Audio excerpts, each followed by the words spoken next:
Hey everybody, this is Jay. I'm studying in DICT Gandhinagar, doing my ICT course. This video is part of my project in discrete mathematics. In this video, I am going to talk about B-trees. B-trees is basically an M-array trees, but with some rules and conditions.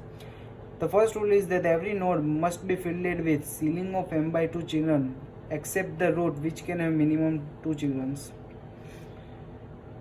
The second rule is that all the leaf must be at same level. Also, the creation of this process of the tree is bottom up.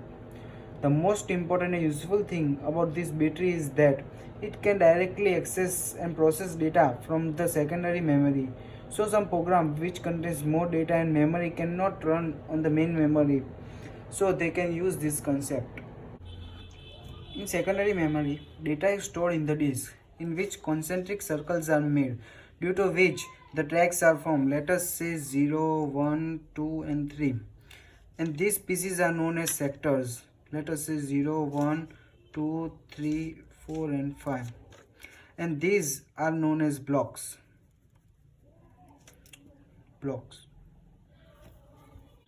Let us understand one more thing. This disk is mounted on a spindle, and by spinning the disk it will change the sectors, and by the arm movement of this head post it will change the tracks. So this way the data is read. Now let us know how B-trees are useful. Here I have taken a list of some data where there are some columns and some rows. Here there are 1000 rows, so 1000 records are there. Here the data is stored in this block. Now here there are many fields, but I have not shown. Here is the structure of it.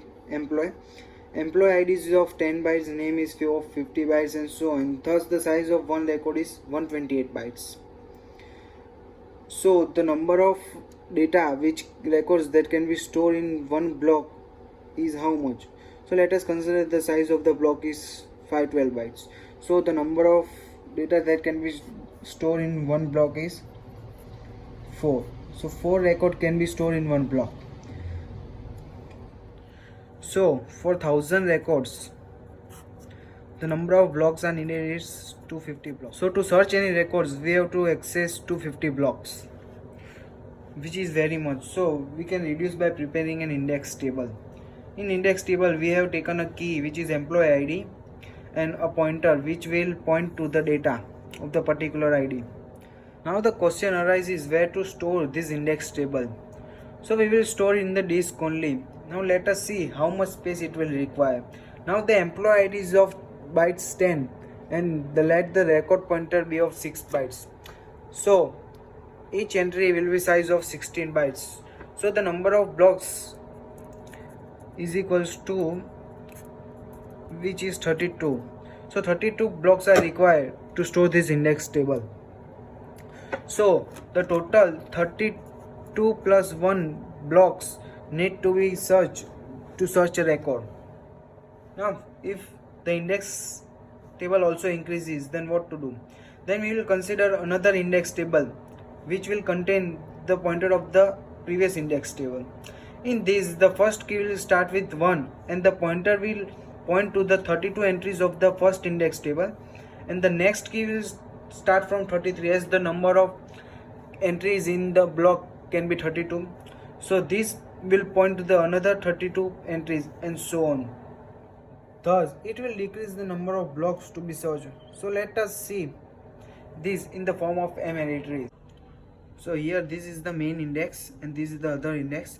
Now this will point to the set of records in this index, this will to set of another records, and this will to another, and this to another and so on.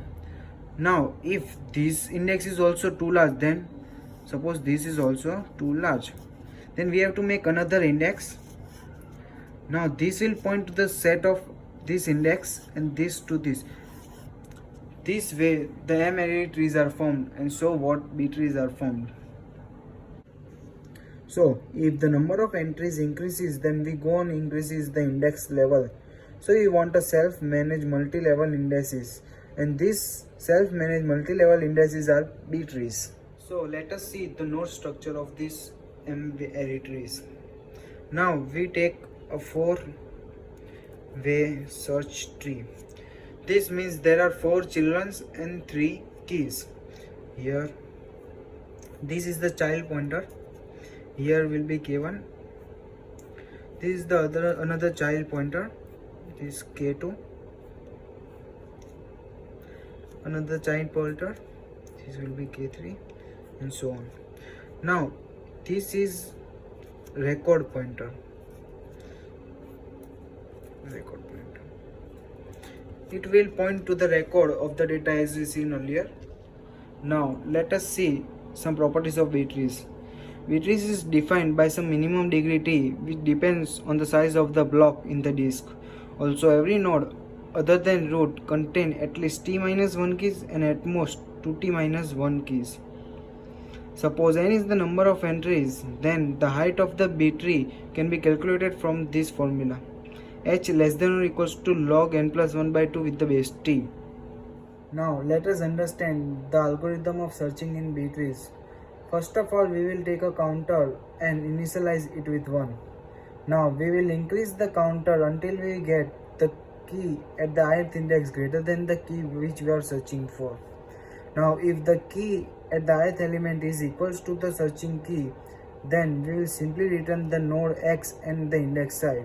But if not so, then we will check it for its child. But if there does not present any child, then there is no such element and it will return null.